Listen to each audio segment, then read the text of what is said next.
जगह कहाँ पे स्थित है, लोकेशनल, उसकी लोकेशन कहाँ पे है। India is located in northern hemisphere. जो अपनी इंडिया है वो क्या नॉर्थन हेमिस्फीयर में लोकेटेड है।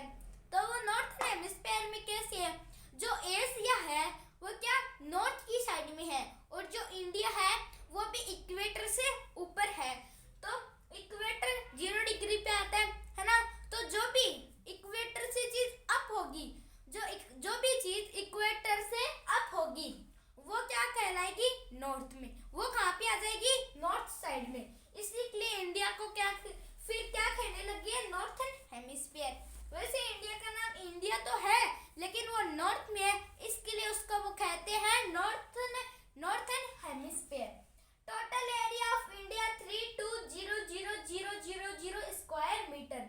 और जो टोटल एरिया है इंडिया का वो कितना है 3.2 या 32000000 स्क्वायर किलोमीटर। वो कैसे, तो देखो ये तो है इतना एरिया, तो इतना एरिया है। तो ये जम्मू कश्मीर से इतना एरिया कहाँ से लेके है, ये है जम्मू कश्मीर है ना। फिर यहाँ से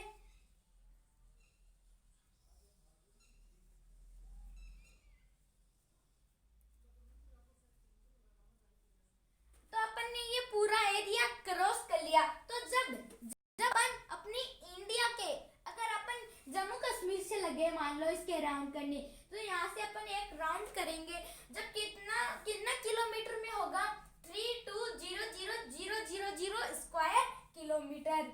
और टोटल एरिया तो इतना हो गया। Coast line 7500 kilometre. अब कोस्ट लाइन क्या होती है, तो ये जो अपना इंडिया है तो इसके चारों यहाँ पे समुंदर तो है ही है ना। यहाँ से लेके यहाँ इसके मान लो यहाँ पे समुंदर है ना।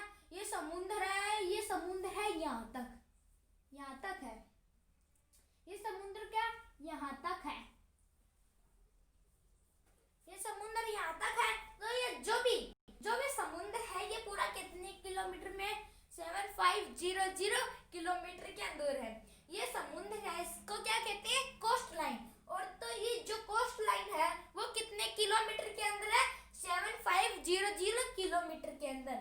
और नंबर ऑफ स्टेट 28। और जो ये अपनी इंडिया है इसके अंदर पूरे कितने स्टेट है, यहाँ पे है स्टेट ऐसे ये पूरा स्टेटों का भरा हुआ है। तो इसमें पूरे कितने स्टेट है 28 स्टेट है अपनी इंडिया में। पहले 29 थे। 29 क्यों थे पहले, क्योंकि पहले जम्मू कश्मीर था, फिर लद्दाख कर दिया जम्मू कश्मीर, और फिर यहाँ पे आंध्र प्रदेश था है ना, नहीं अरुणाचल प्रदेश था, उसका क्या कर दिया उसके फिर तेलंगाना निकाल दिया। तो फिर 2 स्टेट तो यहाँ पे हो गए और एक यहाँ पे जम्मू कश्मीर, तो एक वहाँ पे कट गया। कैसे कटा, तो जम्मू कश्मीर और लद्दाख है ना, तो इन दोनों को क्या यूनियन टेरिटरी बना दिया। क्या बना दिया यूनियन टेरिटरी। किस जम्मू कश्मीर और लद्दाख को, इन दोनों को यूनियन टेरिटरी बना दिया। तो क्या हो गया, तो फिर ये पूरे 28 स्टेट हो गए। Latitude extend 8.8 degree 4 minute north to 3.37.6 degree, कैसे 8 डिग्री 4 मिनट और 37 डिग्री 6 मिनट, इतना क्या है ये लैटिट्यूड है। लैटिट्यूड कैसे, ये जो एरिया है से लंबा, इसे क्या कहते हैं लैटिट्यूड। और ये लैटिट्यूड कितने के बीच में है 8 degree 4 minute to 37 degree 6 minute के बीच में। और लॉन्गिट्यूड, तो लॉन्गिट्यूड क्या होता है, ये जो एरिया ये ऐसे नापते हैं ना अपन इसको ऐसे, ये तो होता है लैटिट्यूड और ये होता है लॉन्गिट्यूड। तो लॉन्गिट्यूड कितना है 68 डिग्री 7 मिनट, 68 डिग्री 7 मिनट और 68 degree 7 minute to 97 degree 25 minute, कितना 97 डिग्री 25 मिनट। तो ये तो था लोकेशनल सेटिंग के बारे में। अब हम आगे बात करेंगे। अब हम बात करेंगे लैंड नेबर्स। लैंड नेबर्स क्या होता है, जो अपनी इंडिया है इसके चारों ओर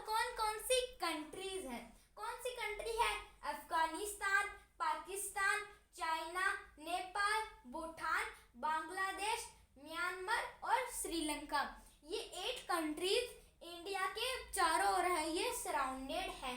अफगानिस्तान, पाकिस्तान, चाइना, नेपाल, भूटान, बांग्लादेश, म्यांमार और श्रीलंका, ये इंडिया के नेबर्स है।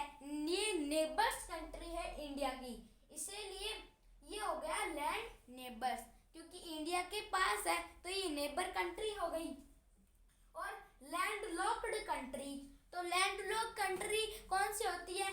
जो एकदम ऐसे घुट जाए, वो एकदम बीच में आ जाए किसी भी चीज के।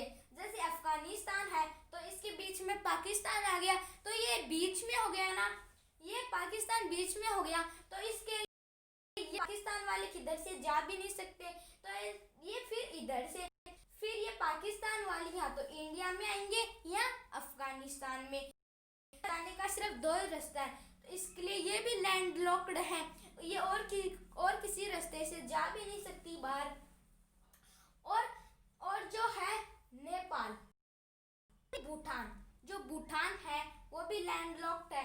कैसे है? ऊपर तो उसके नेपाल हो गया और नीचे और इधर इंडिया हो गया, थोड़ा बहुत हिस्सा तो इंडिया का हो गया और नेपाल का हिस्सा हो गया, तो इन दोनों के बीच में है भूटान, तो ये भी लैंड लॉक्ड कंट्री हो गई। तो जो चीज बीच में आ जाती और उसका कोई जाने का रास्ता नहीं होता, वह क्या कहलाता है? लैंड लॉक्ड कंट्री, वह कंट्री लैंड लॉक्ड कहलाती है। और आइसलैंड कंट्री, तो आइसलैंड कंट्री कौन सी होती है?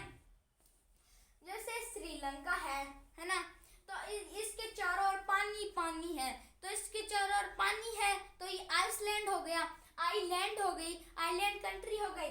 जिस कंट्री के चारों ओर पानी होता है, तो श्रीलंका के चारों ओर वाटर ही वाटर है, तो ये क्या है? आइलैंड कंट्री है। और लक्षद्वीप, जो लक्षद्वीप है भारत का ही वो हिस्सा है, लक्षद्वीप है ना, तो वो भी एक आइलैंड कंट्री, वो आइलैंड भारत का हिस्सा हो गया।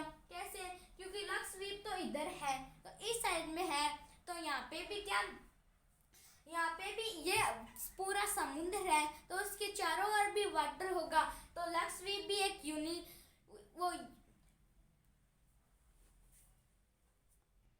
लक्षद्वीप है, वो भी क्या इंडिया की यूनियन टेरिटरी है। और लक्षद्वीप एक श्रीलंका हो गई, आइलैंड कंट्री हो गई श्रीलंका, और जो लक्षद्वीप है वो भी भारत का हिस्सा ही है। और अंडमान एंड निकोबार, वो भी भारत का हिस्सा है, और उसके चारों ओर भी क्या वाटर है, तो जो भी चीज उसके चारों ओर वाटर हो, लेकिन कंट्री में श्रीलंका हो गई, और जो इंडिया है उसके भी कई पार्ट है, उनके चारों ओर क्या वाटर है ना, जैसे कि अंडमान एंड निकोबार, लक्षद्वीप, इन दोनों के सराउंडिंग में क्या है? वाटर है, तो वही क्या कहलाता है? Island countries. और पल्क स्टेट, तो पल्क स्टेट क्या होता है?